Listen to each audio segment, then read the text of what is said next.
Então a gente vive numa situação social onde a mulher ela está à margem da sociedade, ela está abaixo, ela está submetida à supremacia masculina. E isso vai muito além de você falar que é uma guerrinha de sexo, é uma coisa de o homem manda, a mulher manda, tá muito além da simples visão de rule on the world girls, né? Tá muito além disso. A mulher não manda no mundo, infelizmente a Beyoncé está errada nessa frase. E a intenção do feminismo não é que a mulher assuma a supremacia, é que as coisas sejam equiparadas, que a mulher tenha seu espaço e seu lugar social respeitado, que é o que não acontece hoje em dia. E aí isso dá uma série para várias, dá margem para várias situações que acontecem. Então, por conta da hierarquia que você tem, baseada na diferença de gêneros, você tem ali instaurado algumas ferramentas que facilitam para que essa supremacia se consolide.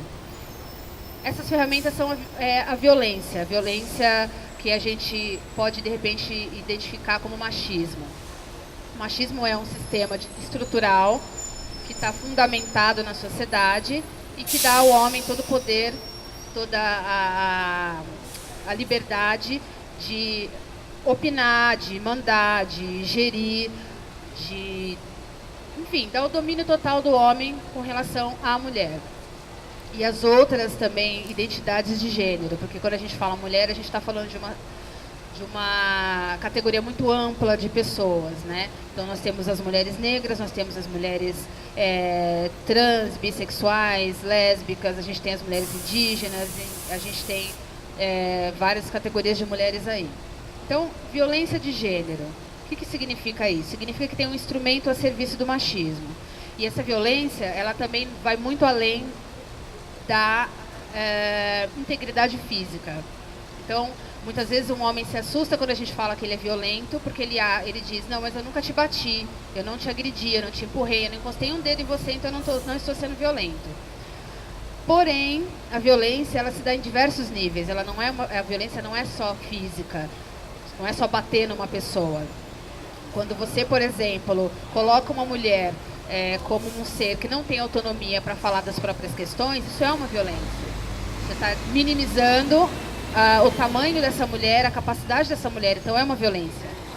Vocês sabem que o kit gay foi barrado, e dentro desse kit gay, que aliás, se vocês tiverem curiosidade, ele está em PDF na internet, e que justamente foi muito bem escrito, foi muito bem formulado, mas são palavras que, se a gente não traz para a nossa realidade, elas são praticamente vazias. A gente não vai conseguir mudar o significado desses significantes. Então, como professor, como uma pessoa que também sofre esse tipo de preconceito, eu gostaria que vocês refletissem a seguinte coisa. Nós conseguimos combater a homofobia nos nossos ambientes de trabalho, na nossa residência? Talvez. Só que a gente está esquecendo que essas gerações, elas têm um centro em comum, que, por exemplo, é a escola, que nós devemos começar a interferir nesse tipo de ambiente, nessa instituição. A instituição escola, ela tem querido se afastar da discussão política, por exemplo, a escola sem partido, e ela aproveita nessa questão para abolir a conversa sobre gênero, abolir a questão do preconceito. Vou fazer uma pergunta para vocês que é praticamente retórica, só para vocês refletirem. Vocês conseguem identificar... Tem professores gays, vocês tiveram professores assumidamente gays no ensino fundamental, no ensino médio, que defendessem essa bandeira na sala de aula? Essas pessoas, elas estão enfrentando um preconceito e uma luta com elas mesmas. Há umas 2 semanas eu fiz uma entrevista de emprego em que eu brinquei, eu não sei fingir ser hétero para dar aula.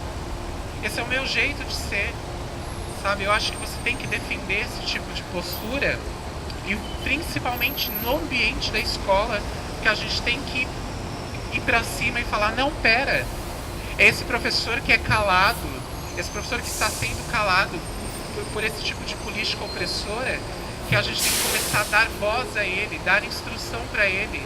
Porque se um dia vocês tiverem filhos que porventura tiverem essa orientação sexual, vocês têm que falar assim, olha, Você pode ser quem você quiser aqui dentro de casa e você tem que ser quem você quiser dentro do seu ambiente escolar.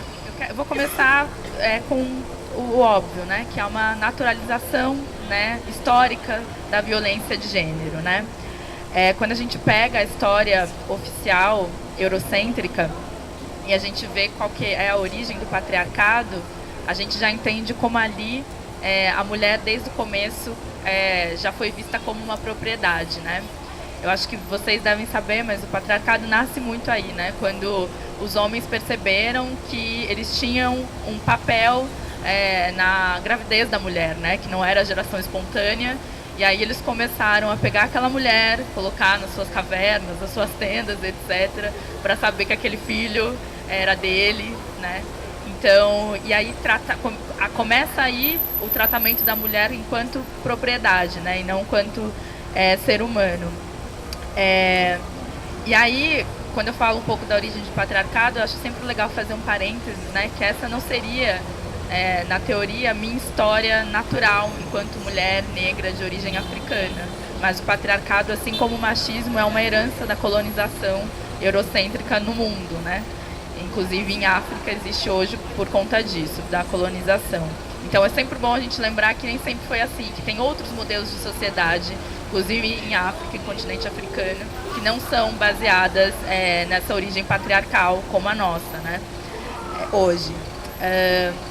Então, quando a mulher começa a ser vista como posse, ela já é vista como alguém não digna de direitos, né?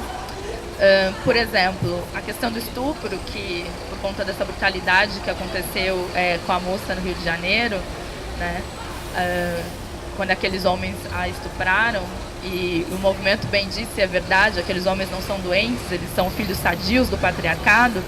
O estupro na Europa começou a ser visto como um crime, não pela brutalidade que ele agia no corpo da mulher, mas porque na cabeça dos homens era um homem entrando na linha hereditária de outro homem. Porque afinal de contas, se aquela mulher engravida, como eu vou saber se aquele filho é meu? Se o cara chegou lá e estuprou uma mulher que era minha.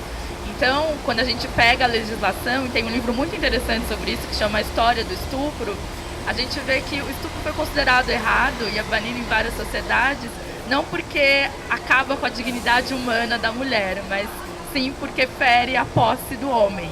Então isso já diz muito sobre o que é esse corpo, né? O que esse corpo feminino quer dizer na nossa história, né?